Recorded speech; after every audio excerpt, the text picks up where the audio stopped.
High Jeet, hello. Welcome to BIB পেজে। So ইয়ালাঙ্কা champions লিগের এটা সিজন 2.0।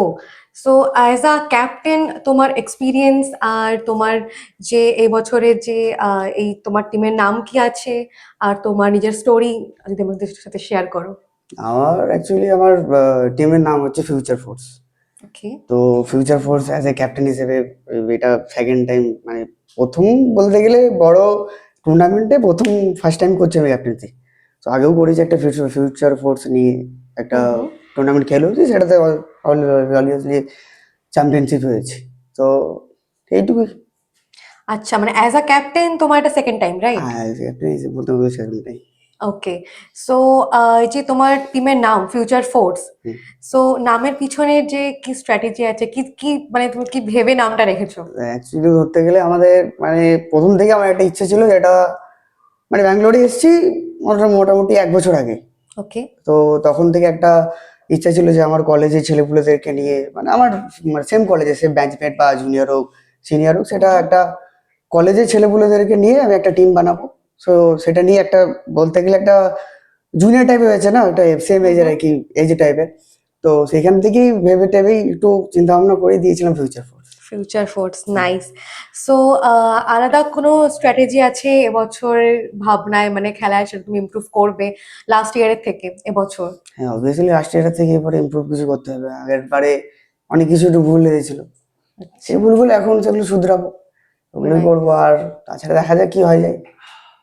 সো তোমার মতে এবছর যে তুমি টিমটা রেডি করেছো, হুম। সো তোমার টিমের সব থেকে ইম্পর্টেন্ট পার্ট কি আছে? মানে কি মানে কিছুটা প্ল্যানিং করেছো, সো ইম্পর্টেন্ট পার্ট বা টিমের প্লেয়ারদের নিয়ে কিছু স্টোরি যে তুমি শেয়ার করো। স্টিমের স্টোরি বলতে ধরো এই ছেলেপুলেদেরকে নিয়ে একটু ওই, যেমন ছেলেপুলেদের মধ্যে একটু যেটুকু দেখলাম, যেটা এই বন্ডিং, যেটা ওটা খেলার মধ্যে যেমন বন্ধুত্ব বা কোনো কিছু থাকে না, হুম। টিম ম্যানেজমেন্ট, মানে টিমের যে একটা একসাথে নিয়ে এগিয়ে যাওয়া, যেটা লিডারশিপ আর কি। লিডারশিপ আর কি, হুম হুম। সব জিনিসগুলো আছে যেটা দেখেছি। তো দেখা যাক কি হয়ে যায়, আবার তো আছেই আগস্টে 8 তারিখ। একদম একদম। তো ওয়াইসিএল নিয়ে যদি তুমি কিছু স্টোরি শেয়ার করো, যেহেতু লাস্ট 1 বছর ধরে তুমিও ওয়াইসিএল এর সাথে আছো as a part, as a captain, as a player. So YCL নিয়ে তোমার থেকে কিছু স্টোরি শুনবো। ওয়াইসিএল এ আমি এসেছিলাম আজ থেকে 1 বছর আগে। হুম। তো তখন আমি সত্যি কথা বলতে আমি জানতাম না যে এখানে, আমি প্রথম যখন আসি বাড়ি থেকে ভেবেছিলাম যে হয়তো ব্যাঙ্গালোরে কেমন কি হবে, খেলা টেলা সবকিছু ছেড়ে দিতে হবে। তবে আমার খেলাটা খুব ভালো লাগে একটা অ্যাকচুয়ালি বলতে আচ্ছা। গেলে। তো এখানে এসে যে সিনিয়র দাদারা পেয়েছি এখানে অনেকজনকে, যারা ওয়াইসিপিএল চালু করেছিল। আমি এসেছিলাম জুলাই, তো আগস্টে চালু করেছিল 15 তারিখে।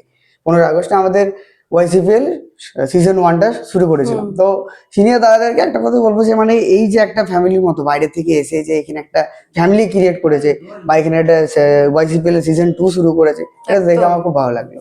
বা একদম। চাই এটা যেন বন্ধ যেন না হয়, আমরা পরের বছর বা এর পরেও যেন বড় বড় টুর্নামেন্ট আর কি অ্যারেঞ্জমেন্ট ডেফিনেটলি করতে পারি। বাড়ি থেকে এত দূরে এসে হ্যাঁ, ব্যাঙ্গালোর, নতুন জায়গা, নতুন শহর, সেখানে আবার সেই পুরোনো দিনের সেই যে পুরো দিনে যে খেলা আজকে খেলাটা। তো সব ফিরে এসছে, এটাই অনেক ডেফিনেটলি আমার কাছে। ডেফিনেটলি খুব এক্সাইটেড, তোমাকে দেখেই বোঝা যাচ্ছে তুমি খুব এক্সাইটেড হয়ে যাচ্ছ।